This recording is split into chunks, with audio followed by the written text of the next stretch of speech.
Voilà, vous l'aurez compris avec ce jingle qui annonce l'invité du jour. Avant de le recevoir sur notre plateau, voilà, il est déjà là.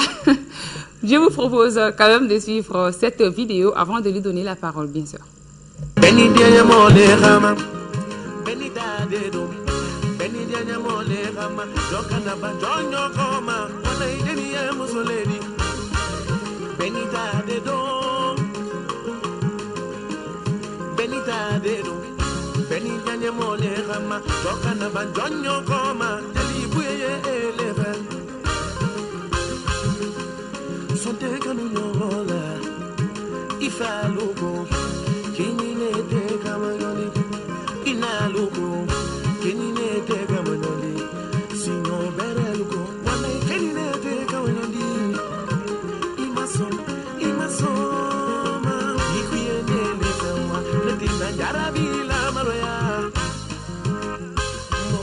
Jarabila maloya ndiale ndiale ndiale ndiale we ndiale ndiale ndiale ndiale we ndiale ndiale we ndiale ndiale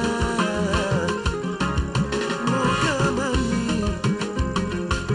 kamani me mokaluma mokamani ndisala ndiale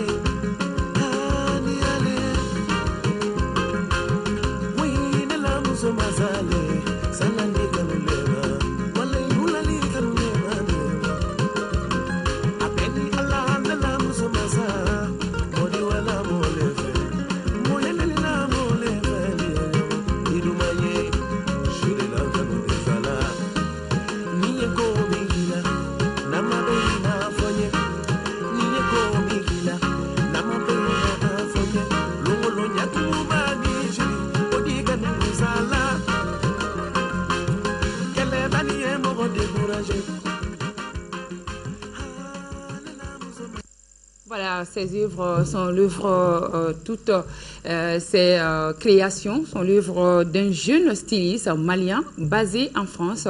Il se nomme Doukansi Madi. Tout le monde l'appelle Dubaï Noumunke. Bonjour. Bonjour Dubaï Lala.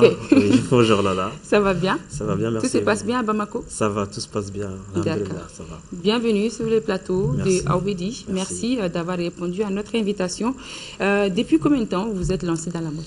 Donc moi, je suis lancé dans la mode en fait depuis 2004. Oui.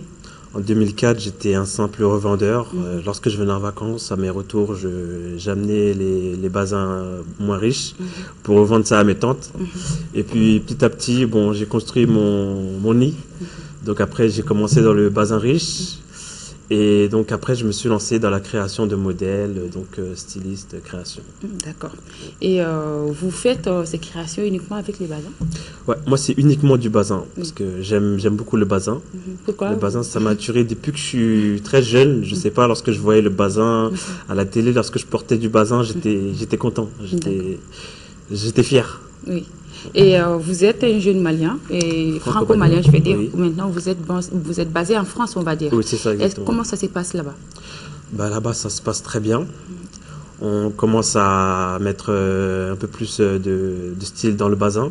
On apporte le bazin chez nous pour que les jeunes de franco-maliens puissent porter ça avec fierté aussi. Parce qu'avant, le bazin, c'était quelque chose qui était porté, mais pas vraiment avec plaisir. Parce que c'était très large et donc on a modernisé maintenant. Donc on porte beaucoup de choses modernes. On essaye de mixer entre la France et l'Afrique pour adapter ça aussi aux jeunes franco-maliens qui sont là-bas aussi. Oui, parce que pendant l'hiver, est-ce que on peut s'habiller avec les bazins en Europe? Ben, on peut s'habiller avec les bazins juste pour les événements, pour aller dans les événements. Voilà, sinon il fait froid. Il fait froid.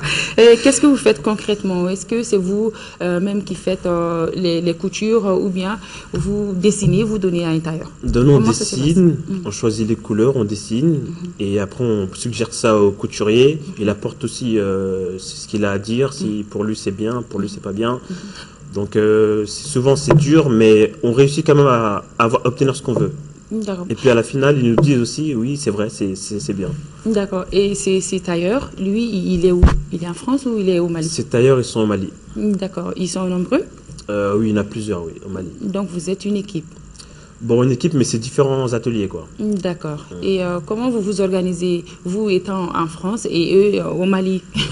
Bah, j'ai des gens qui sont commissionnés pour ça, qui vont acheter mon tissu, qui vont s'occuper pour le donner à la teinturière, après le récupérer, le donner au couturier, après au tapeur, au cordonnier, tout ça. Il y a une D'accord. chaîne. Ok. Et la mode en Europe et la mode au Mali, c'est pas, c'est pas quand même la même chose. Et pas facile. En France, je peux dire que c'est un pays de liberté parce Oui. qu'on peut porter tous les habits qu'on veut. Effectivement. Et par exemple, les près du corps, il y a Oui. des jeunes qui aiment porter ça, Oui. sans complexe en France. Mais ici, beaucoup n'aiment pas porter ça. Bah, au début, c'est vrai qu'au début, en fait, je pense que c'est plus aussi l'habitude. Parce que quand on n'a pas l'habitude de voir quelque chose, lorsqu'on voit la première fois, ça interpelle. Mais bon, après, au fur et à mesure du temps, moi, je me souviens, lorsque j'apportais mes affaires au couturier pour les faire près du corps, il n'acceptait pas forcément. Il me disait non, c'est pas bon, faut pas porter près du corps. Mais aujourd'hui, il me dit, il regrette. Parce qu'il aurait dû me suivre au moment où je l'ai lancé. Parce que maintenant, il voit que tout le monde porte du près du corps. C'est plus joli, c'est plus mieux à voir, quoi. Et aussi, concernant les perles, comme les bassins que vous portez Oui. aujourd'hui, et souvent, il y en a qui disent que c'est les modèles pour les griots. Oui. Et moi, je ne peux pas porter ça, un homme, pour sortir avec. Effectivement, Et- effectivement. Car moi, je sais que mes modèles, souvent, je les vois dans les ateliers de couture ou sur les panneaux publicitaires au Mali, mais je comprends pas. Je me dis, les Maliens, ils disent que ces modèles-là, c'est pour les griots, mais ils aiment ces modèles-là, ils ont peur de les porter. Pourquoi? Qu'est-ce qui fait ça? Ben moi, je pense aussi, c'est parce que c'est par rapport aussi, comme on dit, les gens ont peur du vis-à-vis, de ce que vont penser les gens. Par exemple, un modèle trop avec des perles, ils vont dire non, c'est un modèle pour femmes. Alors Oui, que- avec des multicolores. Voilà, alors que c'est très joli, mais c'est pas forcément pour femmes. Mais après, c'est une habitude. Je pense qu'après, au fur et à mesure du temps, lorsqu'on va commencer à porter plus ça, les gens vont commencer à accepter, et puis ça va passer, et puis tout le monde va porter ce qu'il veut porter, quoi. D'accord. Est-ce que vous êtes bien installé dans la mode, selon vous? On n'est jamais bien installé.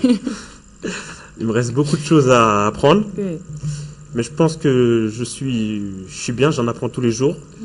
Je suis encore un jeune, un jeune débutant. Bon, on va dire avancé un peu, mais je demande encore à apprendre. D'accord, c'est bien. Et que comptez-vous faire pour ces deux pays, la France et le Mali? Je commence par la France ou par le Mali. Ça dépend, comme vous voulez.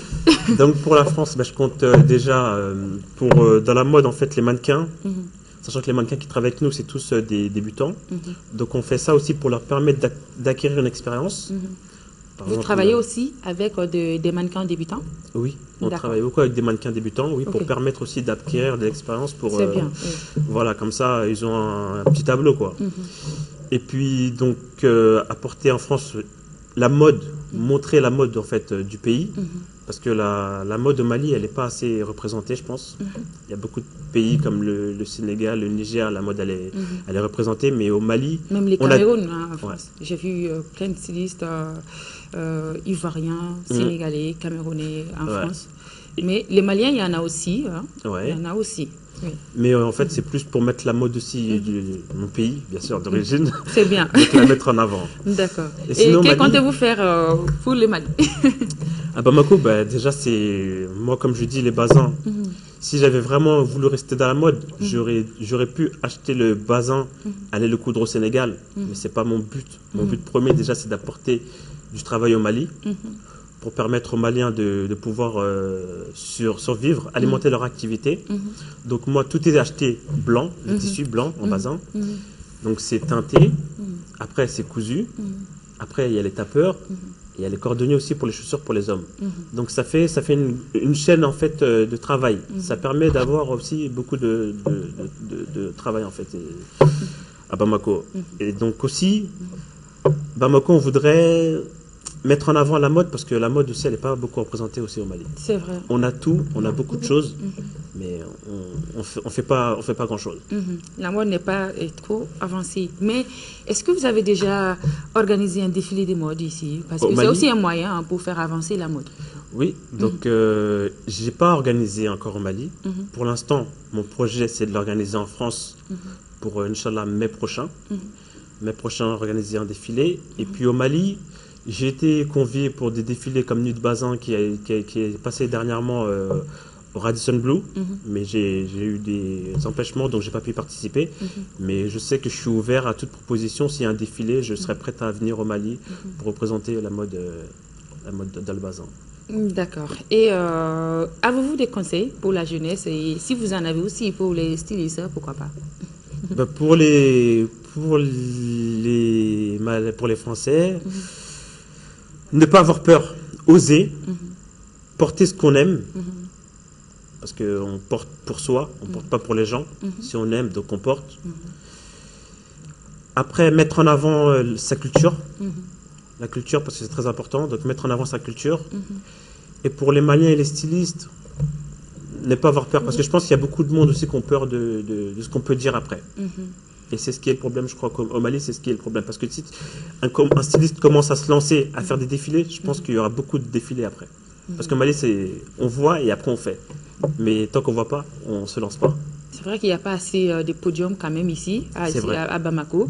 Sinon, normalement, chaque mois, on doit quand même faire un défilé dans la capitale, parce que c'est la capitale. Et sans podium aussi, les mannequins aussi ne seront pas connus. Sans podium, je crois que la mode aussi ne va pas avancer comme on le veut ici. Parce que la coupe, les finitions, ça c'est important. Ici, tout le monde se dit styliste, alors qu'ils n'ont pas appris réellement les métiers. Exactement, exactement, je suis tout à fait d'accord. Et pourquoi on vous appelle Dubaï Numouké? Pourquoi pas Bamako Numouké, Mali Numouké?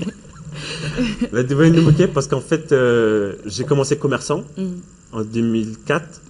Donc, à partir de 2009, je me suis lancé à Dubaï. Donc, j'allais régulièrement à Dubaï. Et c'est après ça que mes amis ont commencé à m'appeler Dubaï Numouké. Et c'est resté sur moi jusqu'à aujourd'hui. Et c'est pour ça que j'ai été connu sous ce nom-là, en fait. Ok. D'accord, ça nous a fait énormément plaisir de vous recevoir sur les plateaux de Aobedi. Merci. Voilà, chers téléspectateurs, c'était notre invité du jour. Il s'appelle Doukansi Madi. Tout le monde l'appelle Dubaï Numouké. Avec lui, on a parlé du bazin. Vous avez une adresse Facebook? Oui, je suis sur Facebook. Mon adresse Facebook, c'est DBN Bazin. Mon adresse internet, c'est www.dbnbazin.com. Et mon Instagram, c'est dbn-bazin. D'accord.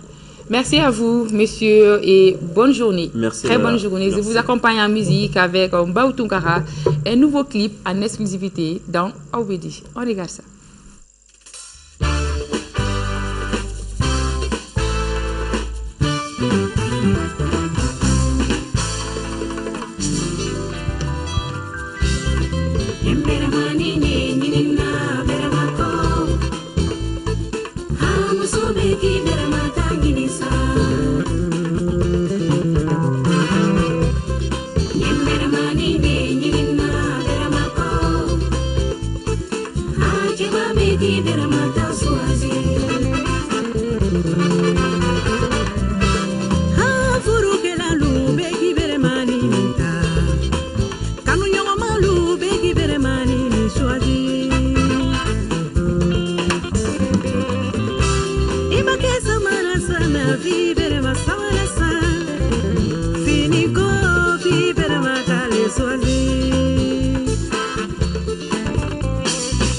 Keba milu ye musoni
celui qui vraiment t'a choisi.